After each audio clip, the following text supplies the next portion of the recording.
Perkenalkan, saya Bernardus Adi Baskoro, mahasiswa pendidikan matematika. Saat ini, saya akan mempresentasikan penelitian saya yang berjudul Pengembangan Permainan Kartu Sibat, Media Belajar Sifat-Sifat Bangun Data. Belajar bukan sekedar perubahan tingkah laku. Teori konstruktivisme mengatakan, siswa dikatakan belajar ketika siswa sudah mengkonstruksi pengetahuan apa yang sudah dipelajari. Permasalahannya, masih ditemukan proses belajar yang bersifat menghafal. Hal ini berdampak adanya kesalahan konsep atau yang sering disebut miskonsepsi.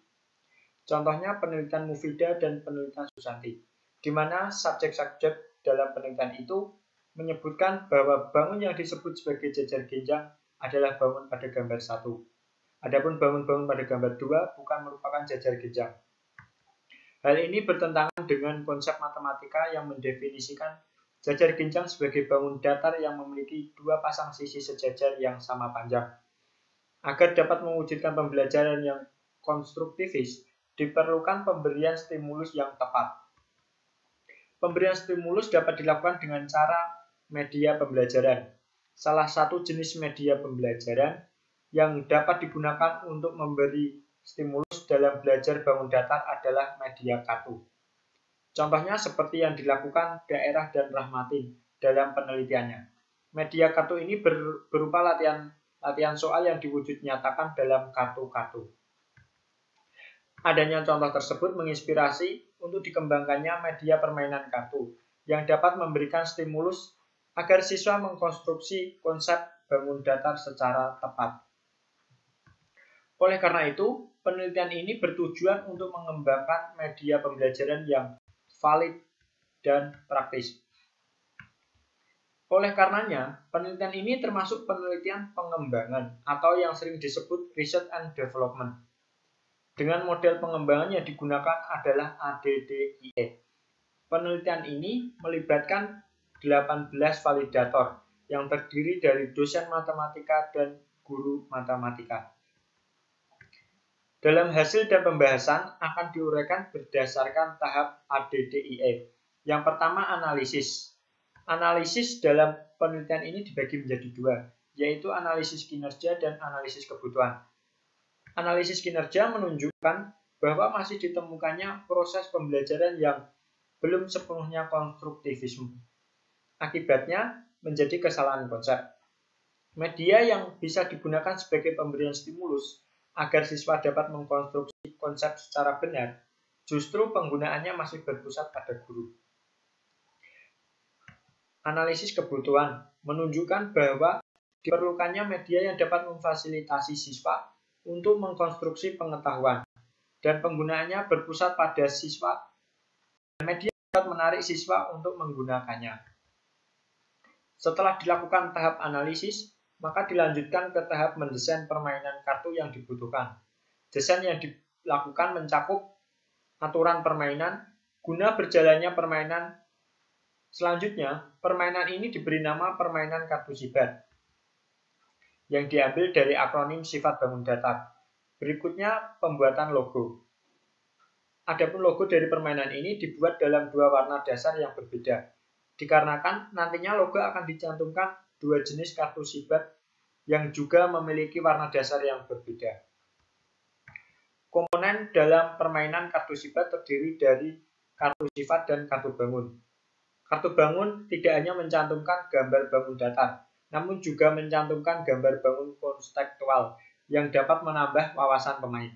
Sedangkan untuk kartu sifat yang isinya melingkupi kedudukan dan karakteristik bangun datar. Untuk membantu permainan dalam memahami aturan, maka dibuatlah buku petunjuk permainan. Selain itu, agar pemain dapat dimainkan tanpa bergantung pada guru, maka permainan ini dilengkapi dengan kunci jawaban. Hal ini untuk menghindari adanya kesalahan konsep dalam menentukan kebenaran pengidentifikasian sifat bangun datar. Pada kemasan media kartu sibat terdapat deskripsi permainan, kriteria penggunaan media, dan identitas pencipta media permainan kartu sibat, sekaligus CP yang dapat dihubungi untuk pemesanan media. Setelah semua dilakukan dan setelah media diproduksi, langkah selanjutnya adalah tahap pengembangan. Tahap ini media yang sudah diproduksi diberikan kepada validator, dan dari proses ini diperoleh beberapa saran dari validator. Di antaranya diperlukannya revisi terhadap desain kartu bangun, di mana gambar konseptual sebaiknya didesain dengan ukuran lebih besar agar bisa tampak lebih jelas. Selain itu, diberi informasi terkait gambar tersebut. Ada pula saran pemberian nama bangun. Tetapi hal ini tidak ditindaklanjuti dengan tujuan mempertimbangkan aspek keindahan. Selain itu, ada pula saran terkait petunjuk permainan. Tadinya disebutkan buku, padahal petunjuk permainan ini disajikan dalam selembar kertas. Oleh karena itu, tidak menggunakan istilah buku. Selain itu, aturan juga masih bertele-tele, sehingga dari 11 aturan disederhanakan menjadi 6, dengan menghilangkan aturan-aturan yang tidak diperlukan. Tahap berikutnya adalah tahap implementasi. Dari tahap pengembangan diperoleh penilaian dari validator. Untuk tidak tindak lanjut tahap tersebut, maka diperoleh penilaian dari 9 aspek kevalitan, diperoleh rata-rata 87,7%. Hal ini menunjukkan bahwa media kartu SIBAT dinyatakan valid digunakan dalam pembelajaran materi sifat-sifat bangun datar dengan kategori sangat baik.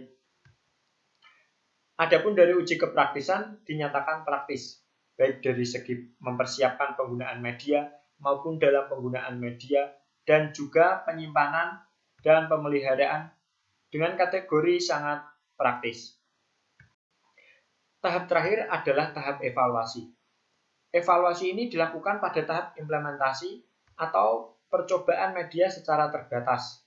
Dari percobaan tersebut dan juga dari penilaian validator dapat ditarik kesimpulan, media dapat menarik bagi siswa, yaitu yang berpusat pada siswa. Dapat memberikan stimulus yang tepat yang menyajikan konsep abstrak dalam matematika menjadi konkret. Kartu bangun mencantumkan gambar benda konseptual. Meskipun demikian, masih ditemukan beberapa kelemahan dalam media tersebut. Di antaranya, media masih menggunakan bahasa Indonesia saja, belum bersifat bilingual. Untuk menggunakan media ini, hanya dapat dimainkan minimal 2 orang dan harus tatap muka. Tidak dapat dimainkan di PC atau handphone. Meskipun masih memiliki kekurangan, para validator menilai media ini layak untuk diuji cobakan secara luas dan layak diperjualbelikan.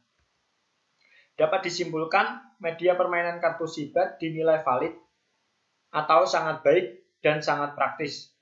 Digunakan sebagai media yang dapat membantu siswa mengkonstruksi konsep sifat-sifat bangun datar. Peneliti lain dapat menguji cobakan menggunakan media secara lebih luas dan dikembangkan menjadi permainan berbasis IT. Sekian presentasi dari saya, kurang lebihnya saya mohon maaf. Terima kasih.